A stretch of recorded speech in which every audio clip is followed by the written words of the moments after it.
Hello and welcome to my channel. I am Daisy, your hostess, and you are in my book playlist where we have been going through the book titled Thought Power, Its Control and Culture by Annie Besant. Overall, the book offers the reader ways to learn to utilize the power of thought so that you can bring it under your control to command and attract to you those things that you desire. And as you learn to master the control of your thoughts, the ability of concentration and power will grow, just like any other muscle. So Annie Besant also adds that we are continually using these powers unconsciously, and to quote her, spasmodically, feebly affecting ever for good or ill all who surround our path in life. And here she seeks to offer the reader an opportunity to put to practice exercises that will enable one to use these same forces consciously, steadily, and strongly. In the previous chapter, titled Concentration, she offered explanation of the theory of concentration, and also throughout that chapter were different exercises to put to use to maximize the power of concentration. And with that, in this chapter, she's going to discuss the obstacles to concentration. So if you just found me at this video and would like to catch up, don't worry, just hit my book playlist and you'll access all the videos there. So sit back and relax as I turn the page. Thought Power, Its Control and Culture by Annie Besant. This book is in the public domain. Chapter 8, Obstacles to Concentration. Wandering minds. The universal complaint, which comes from those who are beginning to practice concentration, is that the very attempt to concentrate results in a greater restlessness of the mind.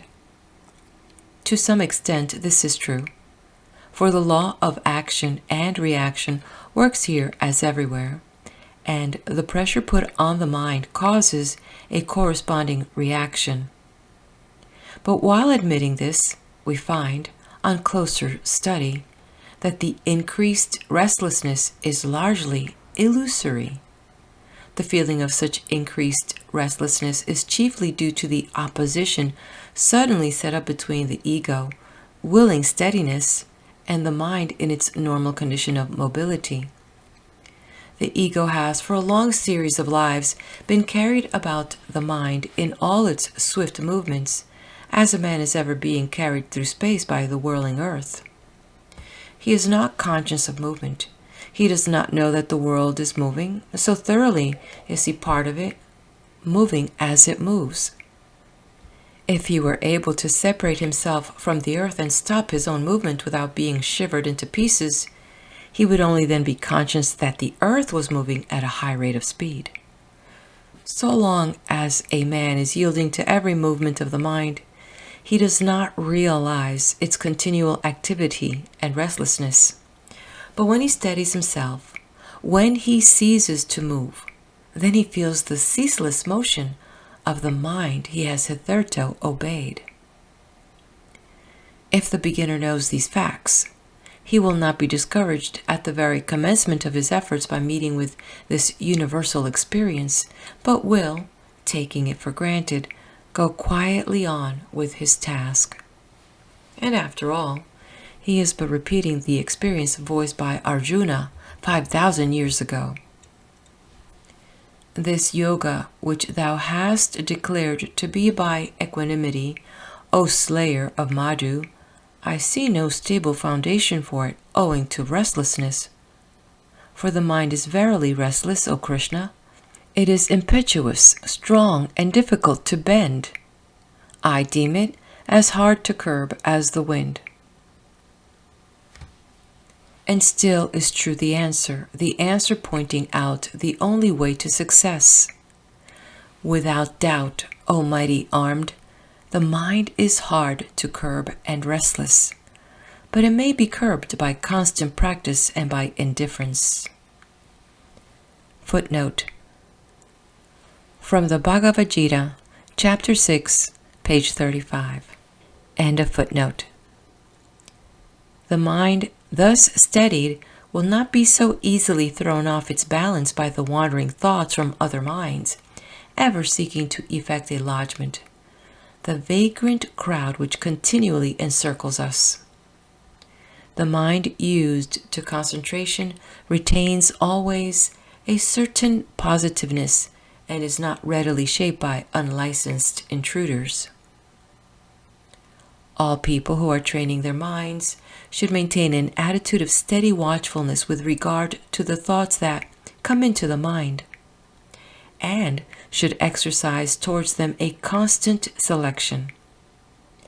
The refusal to harbor evil thoughts, their prompt ejection if they effect an entry, the immediate replacement of an evil thought by a good one of the opposite character, this practice will so tune the mind that after a time it will act automatically, repelling the evil of its own accord.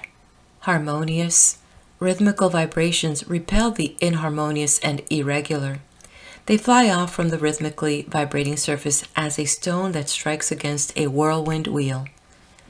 Living as we all do, in a continual current of thoughts, good and evil, we need to cultivate the selective action of the mind so that the good may be automatically drawn in, the evil automatically repelled. The mind is like a magnet, attracting and repelling, and the nature of its attractions and repulsions can be determined by ourselves. If we watch the thoughts which come into our minds, we shall find that they are of the same kind as those which we habitually encourage. The mind attracts the thoughts which are congruous with its normal activities. If we, then, for a time, deliberately practice selection, the mind will soon do this selection for itself on the lines laid down for it, and so evil thoughts will not penetrate into the mind, while the good will ever find an open door. Most people are only too receptive, but the receptivity is due to feebleness, not to deliberate self-surrender to the higher influences. It is, therefore, well to learn how we may render ourselves normally positive and how we may become negative when we decide that it is desirable that we should be so. The habit of concentration will by itself tend to strengthen the mind, so that it will readily exercise control and selection with regard to the thoughts that come to it from outside, and it has already been stated how it can be trained automatically to repel the bad. But it may be well to add to what has been said that when an evil thought enters the mind, it is better not to fight with it directly, but to utilize the fact that the mind can only think of one thing at a time. Let the mind be at once turned to a good thought, and the evil one will be necessarily expelled. In fighting against anything, the very force we send out causes a corresponding reaction, and thus increases our trouble, whereas the turning of the mental eye to an image in a different direction causes the other image to drop silently from the field of vision. Many a man wastes years in combating impure thoughts, when quiet occupation of the mind with pure ones would leave no room for his assailants. Further, as the mind thus draws to itself matter which does not respond to the evil, he is gradually becoming positive, unreceptive to that kind of thought. This is the secret of right receptivity. The mind responds according to its constitution. It answers to all that is of like nature with itself. We make it positive towards evil, negative towards good, by habitual good thinking, thus building into its very fabric materials that are receptive of good, unreceptive of evil. We must think of that which we desire to receive, and refuse to think of that which we desire not to receive. Such a mind, in the thought ocean which surrounds it, draws to itself the good thoughts, repels the evil, and thus ever grows purer and stronger amid the very same thought conditions which render another fouler and weaker. The method of replacing one thought by another is one that may be utilized to great advantage in many ways.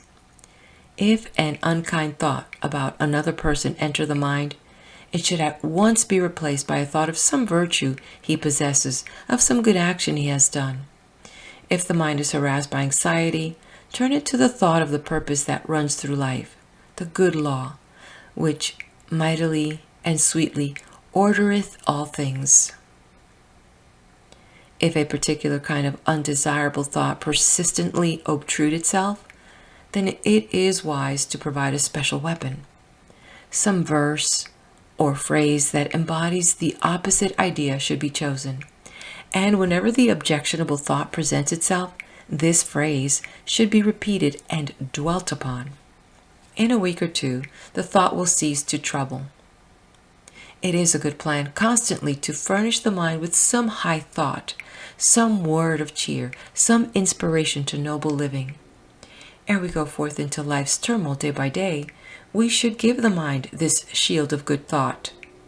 A few words are enough, taken from scripture of the race, and this, fixed in the mind by a few recitations in the early morning, will recur to the mind again and again during the day, and will be found repeating itself in the mind whenever the mind is disengaged. The dangers of concentration. There are certain dangers connected with the practice of concentration as to which the beginner should be warned, for many eager students in their wish to go far go too fast, and so hinder themselves instead of helping. The body is apt to suffer owing to the ignorance and inattention of the student. When a man concentrates his mind, his body puts itself into a state of tension, and this is not noticed by him, is involuntary so far as he is concerned. This following of the mind by the body may be noticed in very many trivial things. An effort to remember causes a wrinkling of the forehead, the eyes are fixed, and the eyebrows drawn down. Tense attention is accompanied by fixity of the eyes, anxiety by an eager, wistful gaze. For ages, effort of the mind has been followed by effort of the body. The mind being directed entirely towards the supply of bodily needs by bodily exertions, and thus an association has been set up, which works automatically. When concentration is commenced, the body, according to its wont, follows the mind, and the muscles become rigid and the nerves tense. Hence great physical fatigue, muscular and nervous exhaustion, acute headache, are very apt to follow in the wake of concentration, and thus people are led to give it up, believing that these ill effects are inevitable. As a matter of fact, they can be avoided by a simple precaution. The beginner should now and again break off his concentration sufficiently to notice the state of his body, and if he finds it strained, tense, or rigid, he should at once relax it. When this has been done several times, the links of association will be broken, and the body will remain pliant and resting while the mind is concentrated. Patanjali said that in meditation, the posture adopted should be easy and pleasant.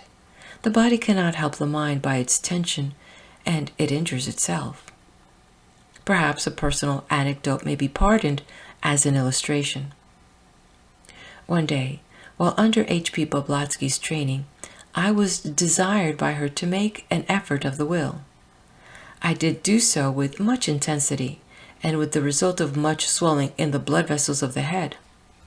"My dear," she said dryly, "you do not will with your blood vessels."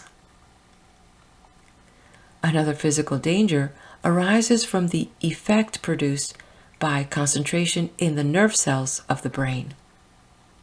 As the power of concentration increases, as the mind is stilled, and the ego begins to work through the mind, he makes a new demand on brain nerve cells. These cells are, of course, ultimately constituted of atoms, and the walls of these atoms consist of whorls of spirilla through which run currents of life energy. Of these spirilla, there are 7 sets, 4 only of which are in use. The remaining 3 are just yet unused, practically rudimentary organs. As the higher energies pour down, seeking a channel in the atoms, the set of spirilla, which later in evolution will serve as their channel, is forced into activity. If this be done very slowly and carefully, no harm results. but overpressure means injury to the delicate structure of the spirilla. These minute, delicate tubes, when used, have their sides in contact like tubes of soft India rubber. If the sides are violently forced apart, rupture is apt to result. The feeling of dullness and heaviness all over the brain is the danger signal. If this be disregarded, acute pain will follow and obstinate inflammation may ensue. Concentration should therefore be practiced very sparingly at first and should never be carried to the point of brain fatigue. A few minutes at a time is enough for beginning, the time being lengthened gradually as the practice goes on. But, however short the time which is given to it, it should be given regularly. If a day's practice be missed, the previous condition of the atom reasserts itself and the work has to be recommenced. Steady and regular, but not prolonged, practice ensures the best results and avoids danger. In some schools of what is called Hatha Yoga, the students are recommended to assist concentration by fixing the eyes on a black spot on a white wall, and to maintain this fixity of gaze until trance supervenes. Now, there are two reasons why this should not be done. First, the practice after a while injures the physical sight, and the eyes lose their power of adjustment. Secondly, it brings about a form of brain paralysis. This begins with the fatigue of the retinal cells, as the waves of light beat on them, and the spot disappears from view, the place on the retina where its image is formed becoming insensitive, the result of prolonged response. This fatigue spreads inwards until finally a kind of paralysis supervenes and the person passes into a hypnotic trance. In fact, excessive stimulation of a sense organ is, in the West, a recognized means of producing hypnosis. The revolving mirror, the electric light, etc., being used with this object. But brain paralysis not only stops all thinking on the physical plane, but renders the brain insensitive to non-physical vibrations so that the ego cannot impress it. It does not set him free, but merely deprives him of his instrument.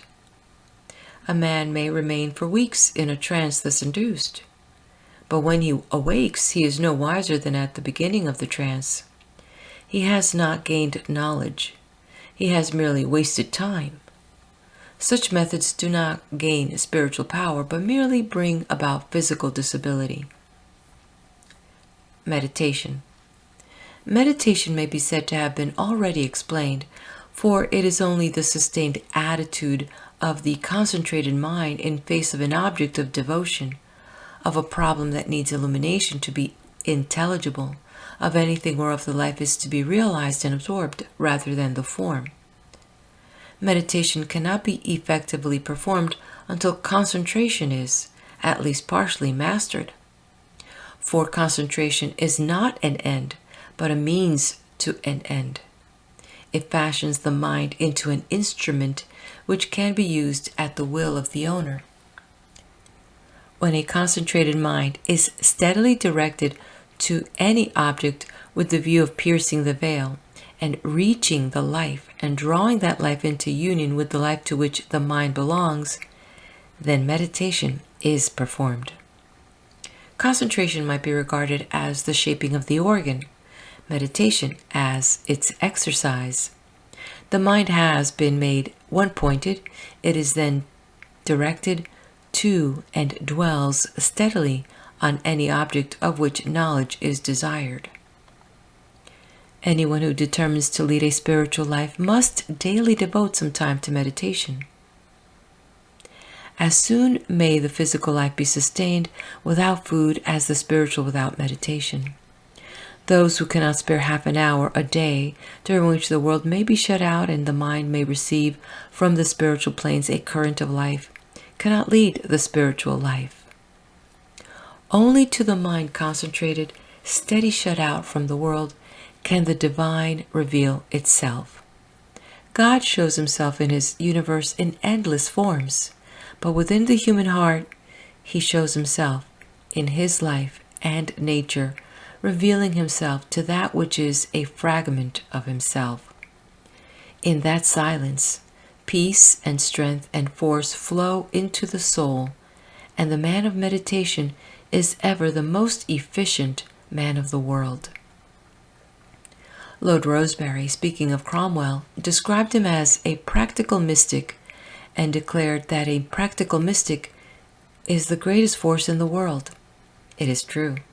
The concentrated intelligence, the power of withdrawing outside the turmoil mean immensely increased energy and work, mean steadiness, self-control, serenity. The man of meditation is the man who wastes no time, scatters no energy, misses no opportunity.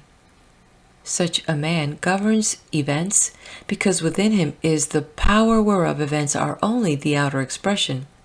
He shares the divine life and therefore shares the divine power. End of chapter. If you haven't done so, let me know you are here. Hit that like button, leave me a comment, and if you like what you see and what you hear here, please do subscribe. And if you're interested in getting notified for other videos that will come up, do hit that bell. Stick with me as we go to the next video to learn about strengthening of thought power in her next chapter.